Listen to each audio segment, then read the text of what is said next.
자, 이번 시간은 제어기 설계에 대해서 배워보도록 하자. 지난 시간까지는 표시기 그리고 인지 정보 처리 과정에 대해서 배웠었지. 그래서 계속 여러분들에게 설명하지만 인간기계 시스템에 있어서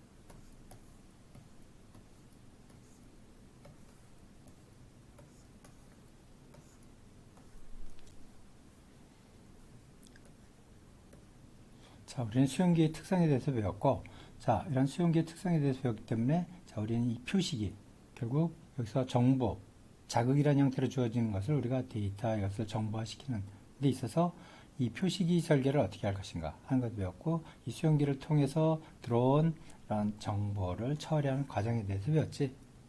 자, 그러면 우리 효과기의 특성에 대해서 배웠으니까, 자, 그러면 이런 제어기 설계를 어떻게 할 것인지. 자, 그래서 우리는 여기에 여긴 자극 혹은 데이터라는 형태로 주어지게 되고, 여기서는 힘, 우리가 수용근을 움직여서 힘을 사용해서 혹은 근육을 통한 힘, 운동에 의해 갖고 제어기를 조작하게 되지. 조작 혹은 조정하게 되면 이것이 메커니즘을 움직이고, 이 메커니즘은 다시 표시기로 나타내서 그것을 수용기를 통해서 우리가 여기서 피드백 처리를 할 수 있도록 하는 것이라고 할 수가 있어. 그래서 지난 시간에는 바로 표시기와 정보 처리에 대해서 배웠고, 이번 시간은 바로 이런 제어기의 설계에 대해서 배워보도록 하자.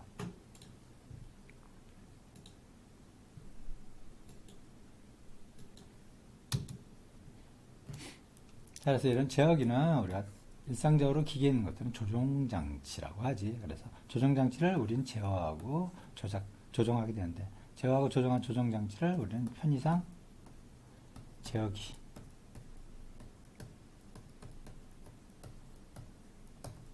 컨트롤러라고 하고, 그래서 제어기와 조종장치는 어떠한 것들이 있고, 이러한 조종장치, 제어기 설계는 어떻게 이루어져야 되는지 하는 것들을 이번 시간에 다뤄보도록 하자. 그래서 여러분들이 잘 알 수 있는 마우스나 혹은 키패드 등등 이런 것들이 일반적으로 여러분들이 지금 많이 사용하고 있는 것들이지. 자, 이렇게 우리가 기계를 사람이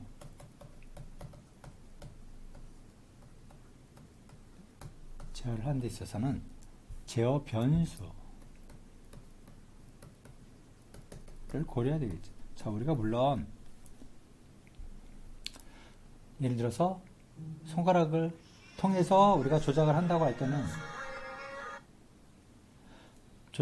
때는 결국 우리가 힘을 사용해서 이것을 조작하게 되지만, 거기에는 다양한 변수들이 기계를 제어하는데 영향을 미치게 되지. 가장 고려해야 될 것은 무엇보다도 안전이라고 할 수가 있겠지. 그런 제어기를 혹은 기계를 제어하는 데 있어서 그것은 우리가 안전하게 제어를 할 수가 있어야 되겠지. 또 의도하는 대로 정확하게 이것이 제어가 되어야 되고, 또 빈도는 되도록이면 줄여야 되겠지. 많이 하는 것보다는 적게. 그러한 것들이 우리는 아까 제어할 때 뭘 쓴다 그래서 힘을 사용하지. 아직까지는 요즘 힘을 들이지 않고 하는 것은 음성 인식을 통해서 우리가 음성으로 제어를 한다든지 하는 것도 있지만, 이것도 자주 하고 많이 하다 보면 힘이 들게 되죠. 왜? 이 힘이라고 하는 것은 우리가 근육을 움직이는 것이기 때문에, 어떤 건 바로 수익은 우리의 의지에 의해서 움직일 수 있는 근육을 사용하는 것인데, 빈도가 많아지면 그만큼 그것은 나중에 배우게 피로라는 것을 증가시키고, 피로하게 되면 결국 우리가 제어의 정확성, 조금 전에 다뤘던 정확성 혹은 그걸 통해서 달성하고자 하는 성과, 이런 것들이 결국 떨어지게 되겠지. 또 지연이라고 하는 것은 우리가 제어기를 제어했을 때 그것이 즉각 메커니즘을 통해서 반응을 하느냐, 거기에 시간이 얼마만큼 걸리냐 하는 것. 또 속도가 있을 수 있겠지. 그 제어를 하는 속도. 속도 중요한 것이 지금 이제 우리가 가장 일반화된 기계라고 하면 여러분들 사용하는 뭐 컴퓨터 같은 것 상당히 일반화되어 있지. 그 다음에 뭐 스마트폰 같은 경우에는 뭐 전 국민이 하나씩 갖고 있을 정도니까. 뭐 스마트폰도 결국은 여기에 컴퓨터가 들어가 있는 것이고. 이런 것들이 우리가 제어 혹은 조정하고 작동을 시켰을 때 그것이 반응이 제어한 것에 대해서 반응이 바로바로 발생하지 않는다든지 혹은 제어하는데 시간이 걸린다든지 이 속도는 시간과도 관계되는 것이죠. 다음에 순서, 그것을 제어할 때 어떠한 단계를 거쳐서 하느냐 하는 순서 같은 거. 순서는 지금 거의 없는 것이 좋지. 자, 이렇게 제어했을 때 이 변화의 성격에 따라서 다시 또 정확하게 자세하게 다루겠지만 이산형과 연속형이 있지. 그래서 이 변화가 이산형으로 발생하느냐 연속형으로 발생하느냐. 그래서 어떤 조치에 의해서 on, off 상태가 되는 것. 여러분들 전원 스위치 같은 것 이런 것들은 대부분 on이나 off 이것은 이산적으로 발생하게 되지. 셀렉션 선택하는 것. 뭐 여러 개 중에서 선택하는 경우도 이런 것들은 이산적으로 발생하게 되는 것. 또 데이터 입력이라든지 하는 이러한 것들도 바로 이산형인데 말이죠. 연속형은 어떤 것을 세팅하기 위해서 이루어지는 것들 혹은 조절하기 위해서 예를 들어서 여러분들이 스마트폰으로 음악을 듣고자 할 때 음악의 소리나 볼륨 같은 거 조정하고 하는 것 이러한 것들은 연속적으로 발생하지. 또 위치시키는 것들 혹은 추적하는 것 지난 시간까지도 많이 배웠지만 추적한다든지 하는 것들은 연속형이지 변화가. 그래서 한 번에 끝나는 원오프처럼 한 번에 끝나는 것이 아니고 그것을 연속시켜가면서 그것을 제어기를 다루지만 아까도 인간 기계 시스템 모델에서 보여준 것처럼 결국 계속적인 피드백을 시켜가면서 제어하고 메커니즘에서 변화하는 것을 표시기에 나타내고 표시기에서 나타나는 것을 보고 다시 조작이 이루어지고 하는 정보 처리하고 조작이 이루어지는 이러한 것들이 연속적으로 이루어지는 것들이 대부분이라고 할 수가 있어요. 또 여기에 영향을 미치는 것은 환경을 고려해야 되겠지. 뭐 가장 큰 환경은 이제 물리적 환경을 이야기할 수가 있고.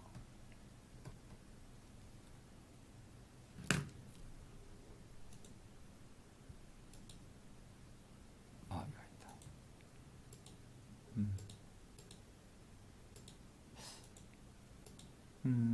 보여주고자 하는 그림이 없어요. 잠깐만.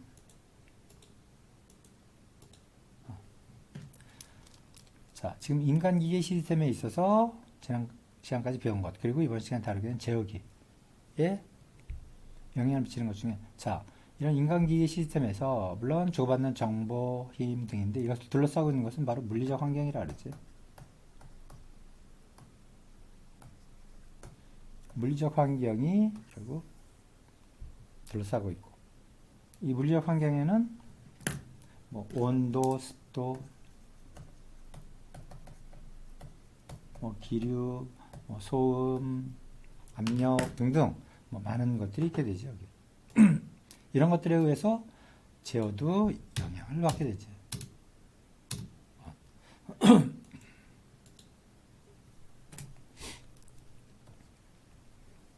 영향을 받는다는 것은 우리 쉽게 얘기하면 여러분들이 스마트폰을 조작하려고 할 때 여름에는 땀이 차서 뭐 제대로 조작하기가 쉽지 않다든지 혹은 겨울에는 손이 곱아서 제대로 쉽지 않다든지 뭐 하는 등등 이러한 것들이 바로 제어 변수에 고려되어야 하는 사항들이라고 할 수가 있어. 자, 이런 제어하고 조정하는 장치의 유형을 보게 되면 그게 슬라이드 스위치가 있고 그래서 이러한 것들은 잡고 슬라이드를 시켜가면서 할 수 있는 것. 혹은 여러분들 키보드에서 볼 수 있는 것 같은 손가락으로 누르는 핸드 푸시 버튼 같은 거. 혹은 발로 조작하는 거. 자동차의 페달이라든지 이런 종류 같은 거. 이 토글 스위치. 토글 스위치는 사실 우리 실생활에서는 요즘 그렇게 보기가 쉽지는 많이 볼 수 있는 것은 아니지. 토글 스위치는 2개의 위치 혹은 3개의 위치로 하는 것도 있고, 그래서 보통 기계류 같은 데서 많이 볼 수가 있는데, 또 로터리 셀렉트 스위치 같은 경우에는 각각의 돌려서 위치를 찾아갑니다. 또 락커 스위치 같은 경우에는 아까 얘기했던 이사냥처럼 어떤 한 상태로 이것을 고정시켜 놓는 것. 노브 스위치는 이 손가락으로 잡고서 이것을 돌려가면서 하는, 일종의 이거는 아까 얘기했던 연속형이 되겠지. 또 크랭크 같은 경우, 크랭크는 바로 이와 같이 이런 기역자를 갖고 돌려서 원운동이 직선운동에 바뀌게 한다든지 하는 것들. 마찬가지. 휠 같은 거, 이건 자동차 운전대에서 많이 볼 수 있는 것들. 레버 같은 경우, 현재 변속 레버 같은 데서 많이 쓰이는 거고, 그 다음에 이제 페달 같은 경우.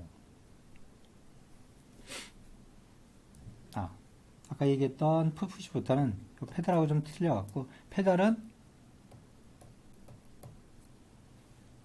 그것을 연속적으로 조정해 가면서 하는 것에 비해서 이 푸시 버튼 같은 경우는 이제 뭐 여러분들 일렉트릭 기타나 뭐 이런 데서 조작하는 그러한 것들, 그런 때는 이제 눌러서 온오프 상태를 만든다든지 하는 것들.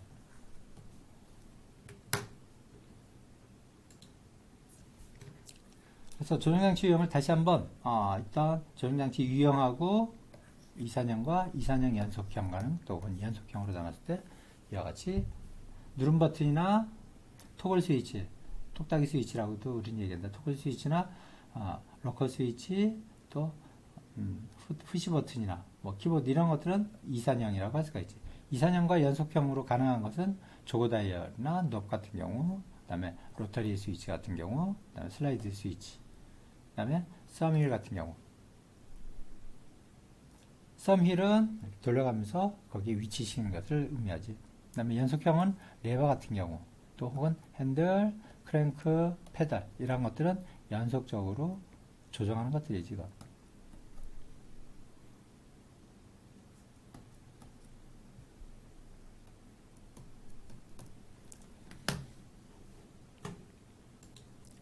자, 이와 같은 조정장치를 설계할 때 그 디자인 요소가 되는 것은 우선은 공간성이지. 그래서 그러한 조정장치 크기, 형상, 그리고 원점을 어떻게 할 것인지 하는 것.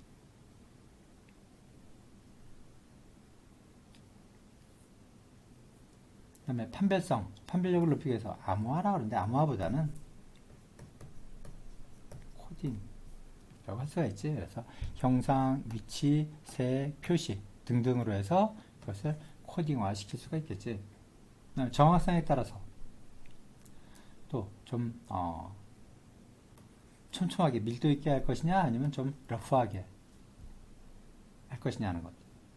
예를 들어서 조금 전에 보았던 높 같은 경우를 단계를 높의 단계를 1에서부터 변화의 양을 30으로 주느냐 혹은 1에서 10으로 주느냐에 따라서 그것이 좀 더 파인 상태가 되거나 콜스한 상태가 되거나 하는 형태가 되겠지. 그래서 좀 더 미세하게 조정할 수 있는 것들은 그만큼 예를 들어서 그것을 1에서 100까지 한다든지 혹은 하게 되는 것보다 1에서 10까지 하게 되면 어떻게 그것은 좀 더 정확성이 조금씩 떨어질 수가 있겠지. 또 얼마만큼의 힘을 사용하느냐에 따라서 근력, 또 어떠한 자세를 하느냐, 어떻게 지지를 해가면서 하느냐 하는 것들. 그것과 마찬가지로 이제 거기에 작용하는 것이 이제 마찰력이겠지. 그 다음에 관성을 이용하는 것이냐, 혹은 반동, 혹은 그 자체 제어기 민감도 등에 따라서도 조정장치 혹은 제어기의 디자인 요소가 될 수 있고, 또 이동 변이 그 범위를 얼마만큼 할 것이냐, 어떤 방향으로 할 것이냐 하는 데 있어서 지난 시간까지 배웠던 양립성 이 중요한 역할을 하게 되는데, 양립성에 대해서는 다시 한번 제어기의 양립성에 대해서는 나중에 다시 보도록 하자. 여기에 또 빼놓을 수 있는 것이 제어하면서 안전성이지. 그리고 아까도 이야기했던 속도, 얼마만큼 빨리 그것을 제어를 할 수가 있느냐, 원하는 상태로. 그 다음에 피드백, 내가 제어한 것이 얼마만큼 변화량이라든지 제어된 양을 피드백 시킬 때 뭐 시각을 통해서 하느냐, 촉각을 통해서 하느냐 하는 것도 있겠지.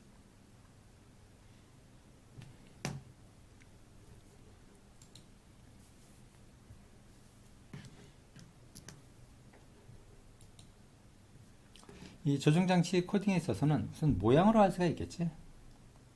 그래서 뭐 삼각형으로 할 수도 있고 원으로 할 수도 있고 뭐 그냥 사각형, 뭐 삼각형 등등 이런 형태로서 이 코딩을 통해서 결국 이건 뭐 쉽게 구분하고 정확하게 조작하기 위해서지. 혼동을 주지 않고. 또 여기에 표면 감촉을 줄 수가 있겠지. 그래서 예를 들면 여러분들 키보드 같은 데서 기본 자세가 되는 곳은 뭐 F키와 J키, 여기에는 돌기라든지 이런 거로 표시가 되어 있다든지 뭐 이런 것, 크기, 큰 것과 작은 것, 뭐 이런 등등으로 분류를 할 수가 있고.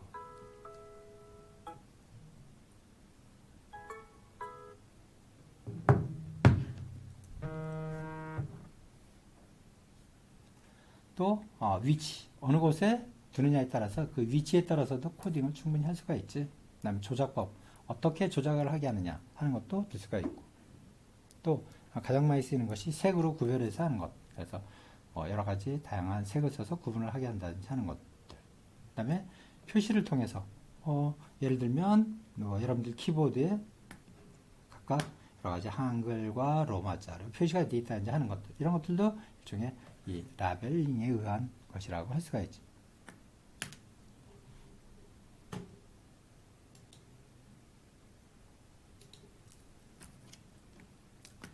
색으로 할 수 있는 것은 예를 들어서 특별한 기능, 특수 기능을 강조한다든지 할 때, 예를 들어서 전원 버튼 같은 경우에는 적색으로 한다든지 하는 것. 혹은 기능별로 그룹한다든지 할 때 모양이나 표면, 촉감, 크기 등도 같이 할 수가 있고, 또 위치나 조작법, 색, 표시 등에 의해서도 그것을 그룹화시켜 갈 수가 있겠지. 이와 같은 게임기의 조정, 제어기 같은 경우 이와 같이 되어 있는데, 글쎄 색으로 혹은 위치시키는 것들에 따라서 기능, 이런 것들로 해서 기능별로 그룹화 시켜 놓은 것인데, 게임을 안 해봐갖고 내가 이런 것은 어떠한 기능을 갖고 있는 것인지 모르겠지만, 그리고 여기에서 각각의 기능을 또 색으로서 코딩을 해놓은 것을 볼 수가 있지. 자, 이것도 시험에 반드시 나오는 것인데, CRB라고 해서 뭐 조종 반응비 혹은 제어 반응비라고도 하는데, 그냥 한글로 쓰기보다는 보통 이렇게 CRB라고, C/RB인데 그냥 CRB라고 보통 얘기하는데, C는 조정 혹은 제어 장치 이동거리, R은 표시 장치 이동거리로 나눈 것을 바로 CRB라고 해. 그래서 이런 레버 같은 경우, 레버의 CRB는 조정 장치가 회전 운동을 하는 것이고, 표시 장치는 선형 운동을 할 때를 이와 같은 식으로서 나타낼 수가 있다는 것. 그래서 이 노브의 CR 레이시오 같은 경우, 이런 것은 이것이 이제 노브를 여기다 이제 다이얼화 시켜 놓은 것인데, 이렇게 해서 이쪽으로 조작을 하게 되면, 오른쪽으로 조작을 하게 되면 표시 장치에서 이동은 바로 오른쪽으로 한다든지 하는 것. 이때 레이시오는 회전 시 표시 장치의 이동 거리, 이회전 시 표시 장치 이동 거리를 이와 같이 나타낼 수가 있다는 것.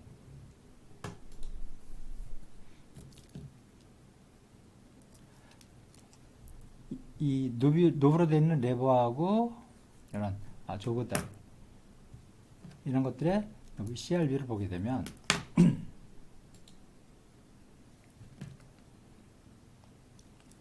이것은 조금 움직였는데 많이 이동을 하고, 많이 움직였는데 조금 이동. 그것은 이와 같이 이건 낮은 CRB라고 할 수가 있고, 높은 CRB라고 할 수가 있습니다. 자, 그럼 이건 어떠한 것이 타당한 것이냐? 그러니까 CRB가 어느 정도가 돼야 적당한 것이냐 할 때, 이것을 조정장치 민감도라고 하는데, 그래서 CRB가 낮은 것, 이것은 고감도라고 할 수가 있고, CRB가 높은 것, 이것은 저감도가 낮은 것이라고 할 수가 있어요. 예를 들면 이러한 것들, 이것은 이동이 짧은 거에 비해서 표시기 거리는 많이 나가는 것이지. 그 다음에 높은 CRB는 바로 조정장치 혹은 제어장치의 이동거리가 많은 데 비해서 표시기에서는 적은 것. 그래서 이것은 낮은 CRB는 감도가 높은 것을 의미하죠. 조금만 움직여도 그것이 많이 움직이니까. 그래서 이것은 CRB가 높다는 것은 감도가 낮은 것을 의미하고, 그래서 우리가 미세하게 조정해야 될 것들은 CRB를 낮게 해서 감도를 높게 하게 되지. 그래서 많이 움직였을 때 이동거리를 미세하게 조절할 수 있도록 하는 것. 그래서 최적의 CRB는 높과 레버에 있어 틀린데, 예를 들어서 CRB를 구하는 데 있어서 최적은 바로 CRB가 높냐 CRB가 낮냐 하는 것에 있어서 CRB가 낮으면은 조정하는데 그만큼 시간이 많이 걸리겠지. 근데 CRB가 높으면은 조정하는데 그만큼 또 시간이 낮다고, 적게 걸린다고 할 수가 있어. 조금만 돌려서 팍 움직이기 때문에. 자, 그래서 가장 좋은 것은 바로 전체 시간. 이건 뭐야? 제어하는 데 필요한 시간이지. 이 제어하는 데 시간이 가장 적은 것이 좋겠지. 바로 이때의 CRB가 최적 시간이라고 할 수가 있어. 높 같은 경우에는 CRB가 0.2에서 0.8, 레버 같은 경우는 2.8, 4.0이 최적의 CRB라는 연구 결과를 갖고 있다는 것.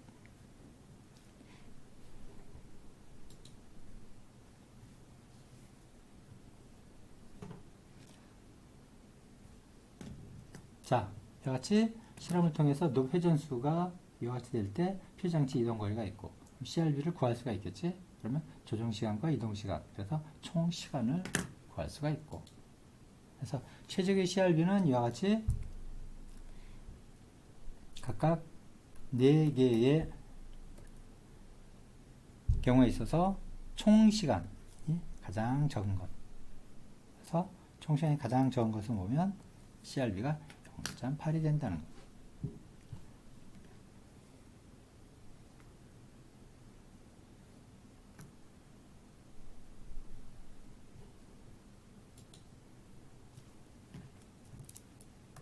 자, 그리고 컴퓨터 작업을 하면서 가장 많이 쓰이는 것, 자료 입력 장치는 키보드지. 그래서 이 키보드가 여러분들이 일상적으로 쓰는 것은 쿼티 자판이라서 QWERTY로 되는 것.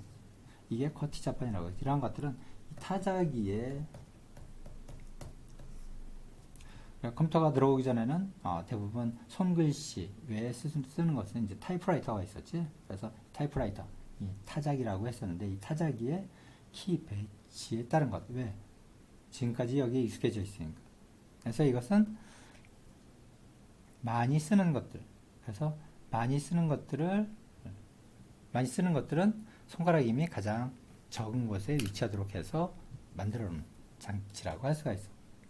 그래서 키보드 영문자 배열은 자주 사용하는 철자는 튼튼한 손가락, 그러니까 힘을 많이 자주 사용하고 많이 써도 피로가 덜 가는 손가락이 배열을 하게 되고, 연이어서 자주 나오는 글자 배열은 양손을 이용할수록 양쪽으로 나눠서 배열을 하도록 하고 있지. 근데 쿼티 영문자판 같은 경우는 자주 나오는 글자들을 약하고 느린 손가락에 배열을 한다는 것.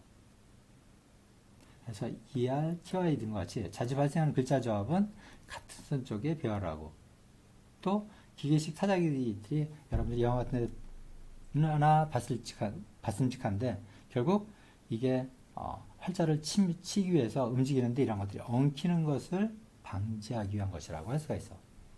그래서 개선된 키보드는 결국 다섯 손가락, 왼손 다섯 손가락, 오른손 다섯 손가락에 이와 같이 하도록 해서 미국 표준협회 아메리칸 내셔널 스탠다드 이제 아마 그래서 요 NC에서 X 4.2로 1983년에 개정한 것이라고 할 수가 있습니다. 그래서 숫자 자료 입력기에서 전화기하고 계산기가 틀리게 되지. 전화기는 위에서부터 1, 2, 3, 4, 5, 6, 7, 8, 9, 그 다음에 0이 이렇게 오는데, 계산기 같은 경우에는 밑에서 1, 2, 3, 4, 5, 6, 7, 8, 9 이런 식으로 배열이 되게 돼 있지. 그래서 키보드 위에는 왼쪽서부터 여기같이 1, 2, 3, 4, 5, 6, 7, 8, 9, 0으로 되어 있고,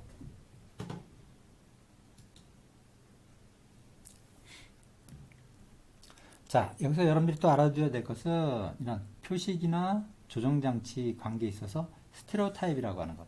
스테레오타입은 뭐냐면 고정된 관념 속에서 사용하는 것들은 스테레오타입이라고 그래요. 그래서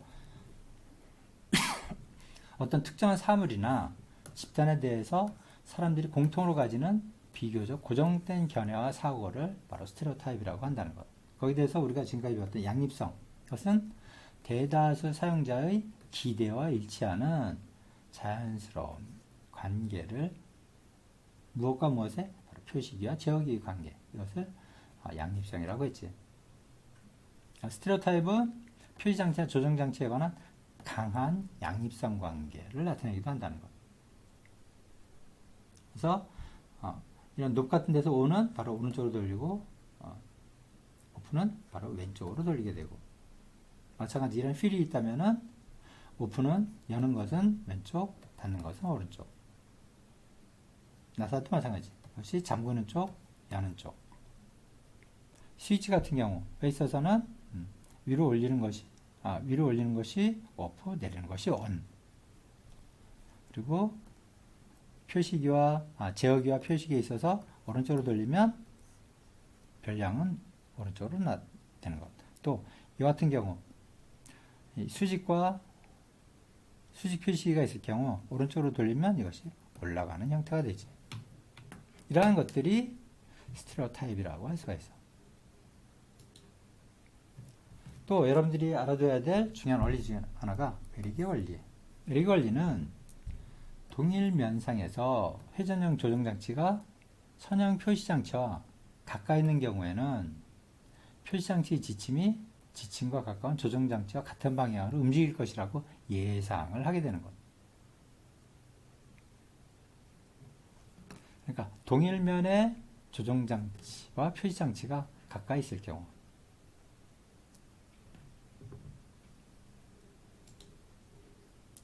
조금 전에 보았던 것처럼 동일 면상에 있는 것이지. 그때 조정장치와 같은 방향으로 표시장치가 움직이는 것이지. 같은 방향으로 움직이는 것. 이것을 외리계 원리라고 한다는 것. 이것도 시험 문제에 자주 나오는 문제니까 잘 알아둬.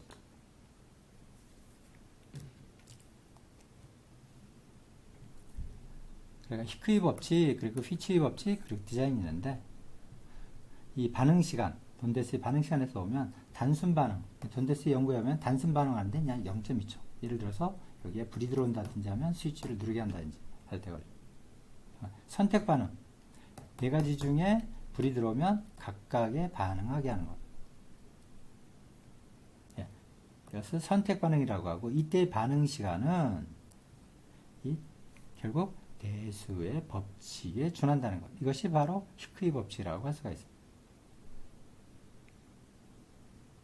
인지 반응은 각각에 대해서 불이 들어올 때만 반응하는 것. 그래서 선택에 의해서 인지 활동에 의해서 이루어지는 것이라고 할 수가 있죠. 그래서 반응 시간이라고 하는 것.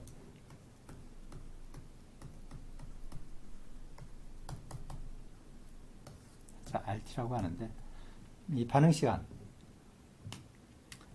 1단 구조냐 2단 구조에 따라 달라진다는 것. 그래서 우리 1단 구조, 2단 구조는 이와 같이 우리 컴퓨터 메뉴 화면에서 잘 볼 수가 있지. 그래서 팝업 방식으로 하는 경우, 그래서 1단 구조에 뭐 예를 들어 갖고 저장하기, 지우기가 있는 경우, 이와 같은 것은 반응 시간은 이와 같이 구할 수가 있어서 결국 2단 구조가 되게 되면, 그러면 2A3 밑에서 2단 구조가 훨씬 반응 시간이 더 걸리는 것을 알 수가 있지. 따라서 이런 다단 구조를 갖는 것보다는 일단 1단 구조가 되도록 하는 것이 좋은데, 결국 이것은 물리적 공간의 문제 때문에 이와 같이 다단 구조를 갖게 되는 경우가 많지.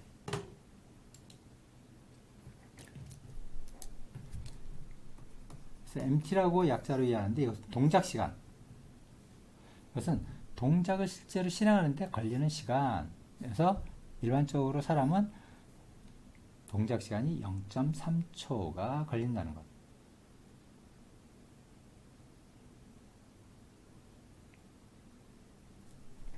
그래서 휘츠의 법칙은 뭐 식으로 나타내면 이와 같은 식을 통해서 우리가 구하겠는데, 이때의 값은 각각 이런 것들을 의미하는데, 휘츠의 법칙이 의미하는 것은 화면의 버튼은 가능한 선택의 폭은 넓히고 거리를 가깝게 설계하라는 것.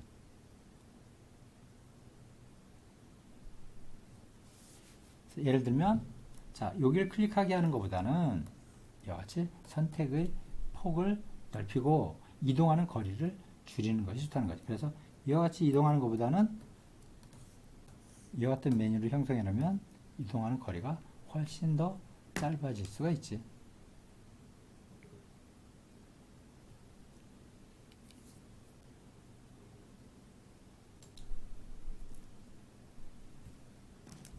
그래서 화면 설계하는데 휘치 법칙을 적용하면 풀다운 메뉴하고 팝업 메뉴.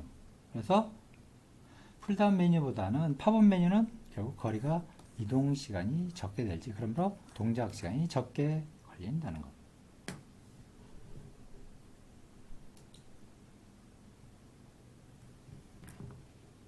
리스트 메뉴의 응답 시간을 보게 되면, 자, 이와 같이 11개의 리스트가 되는 경우 이 스크롤 바를 통해서 하는, 그러면 9개의 리스트를 제공하게 되면 2개가 감춰지게 되지. 그래서 이런 경우는 전체 9개 리스트를 전부 보여주는 경우. 이렇게 됐을 때 결국 이와 같은 형체의 응답 시간이 훨씬 더 짧아진다는 것을 보여주고 있어.